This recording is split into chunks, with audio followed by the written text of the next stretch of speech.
Allegiant, local progress is a sandcastle before erasing right. অর্থ আন্তর্জাতিক সমন্বয় ছাড়া স্থানীয় অগ্রগতি একটি জোয়ারের মুখে বালির দুর্গ। মাননীয় সভাপতি, প্রিয় বিচারক মন্ডলী, শ্রোতা মন্ডলী, সবাইকে জানাই আমার আন্তরিক সালাম, শুভেচ্ছা এবং অভিনন্দন।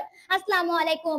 আজকের বিতর্কের বিষয় হচ্ছে জলবায়ু পরিবর্তনের বিরূপ প্রভাব মোকাবিলায় আন্তর্জাতিক উদ্যোগের পাশাপাশি স্থানীয় উদ্যোগও আবশ্যক।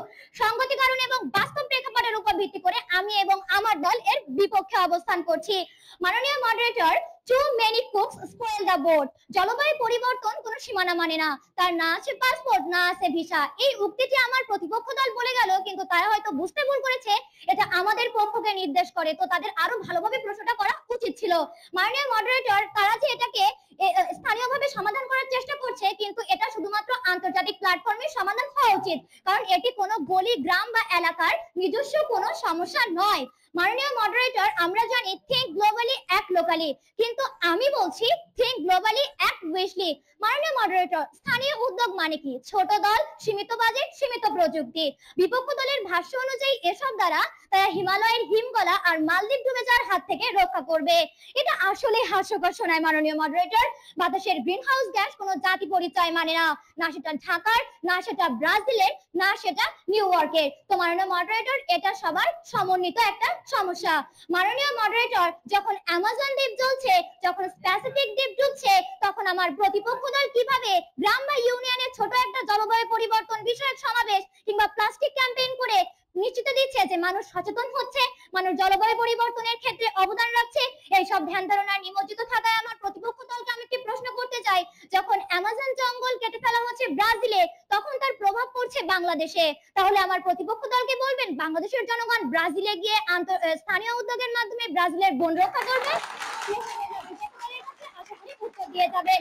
মাননীয় মডারেটর, এখন আসুন আমরা চিন্তা করে দেখি কার ক্ষমতা কত। স্থানীয় সরকার, যাদের বছরে বাজেট হচ্ছে কয়েক লাখ টাকা।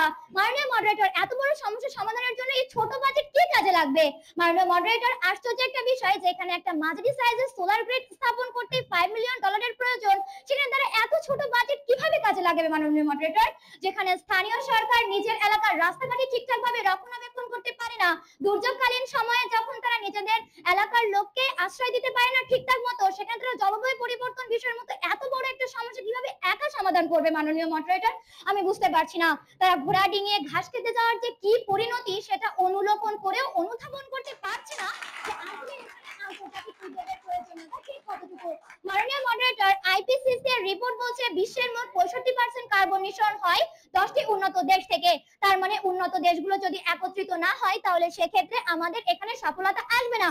আমাদের স্থানীয় দল যে ছিটে ফোটা উদ্যোগ গ্রহণ করে সাগরের জল 1 চামচ কমতে যাচ্ছে, তো তার জন্য তাদের জন্য তার কাছে একটা প্রশ্ন হচ্ছে, স্থানীয় উদ্যোগ যদি কোনোভাবে ব্যর্থ হয়ে যায়, তাহলে আমার প্রতিপক্ষ দলকে পৃথিবী ধ্বংসের দায় নিতে প্রস্তুত? প্রশ্ন রইল বিপক্ষ দলের কাছে, আশা করি উত্তর দিয়ে যাবেন।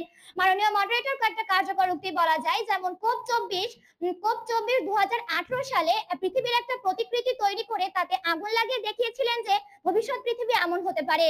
তার মানে ভবিষ্যৎ পৃথিবী কেমন হতে পারে সেটাও আমরা নির্ধারণ করে থাকি আমাদের প্রযুক্তির মাধ্যমে। মাননীয় মডারেটর, আমি আর কথা বেশি বাড়াতে যাচ্ছি না।